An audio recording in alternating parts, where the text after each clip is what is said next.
చేద్దాం. హల్లెలూయా హల్లెలూయా హల్లెలూయా హల్లెలూయా.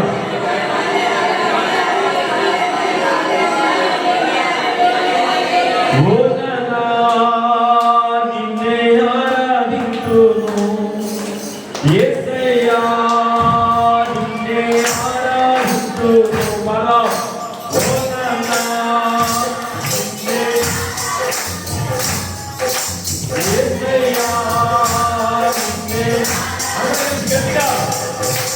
ఎవరు లేరయ్యా నా సొంతము నీవయ్యా, నా ఆశ నీవయ్యా.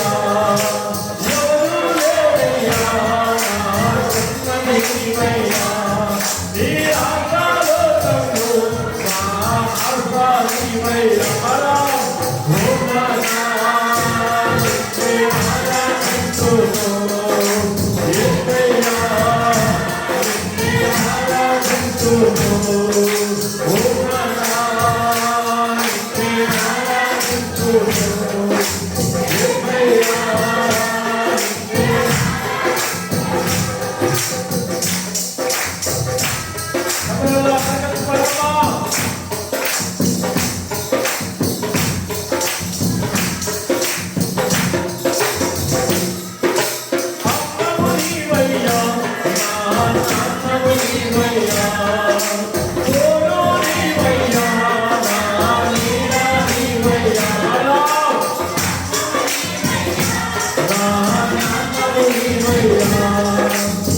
యేసయ్యానికి వందనాలు.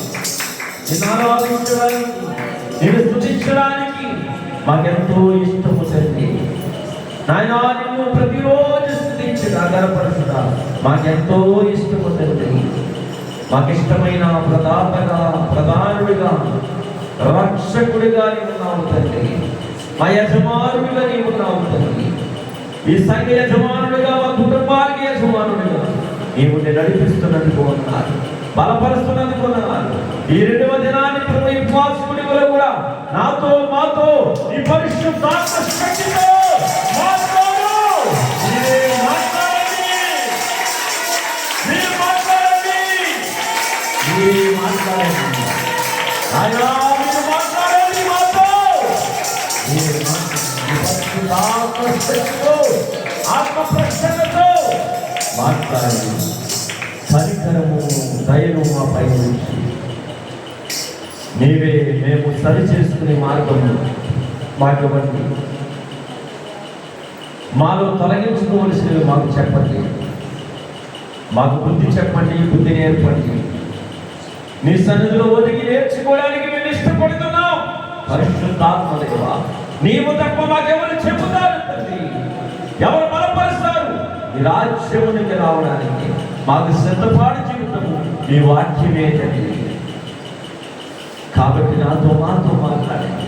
మా ఆరాధన అందుకొని మీ పాదాల సన్నదికి చేర్చుకుని మా ఆరాధన ప్రభువు ద్వారా నీవు మాత్రమే మహిమ పొందండి. మహిమ పరిశుద్ధాత్మని ఇక్కడున్న ప్రతి బిడ్డని, ఆరాధించిన ప్రతి బిడ్డని ముట్టి తాకి నీ ఆత్మశక్తితో, నీ ఆత్మబలంతో తాకుతారు. ఆత్మ ప్రభావాన్ని వారిలో పంపుతారు. ప్రతి ఒక్కరిని ఇంకా బలపరిచి ఆత్మతో, సత్యముతో, నిజాయితీగా, నిబ్బరము కలిగి నేను ఆరాధించే భాగ్యం, ఇంకా బలముగా ఆరాధించే భాగ్యం అందరికీ దయచేస్తారు. యేసుక్రీస్తు నామమున అడిగి వేడుకుంటున్నాము తండ్రి. ఆమేన్. హల్లెలూయా.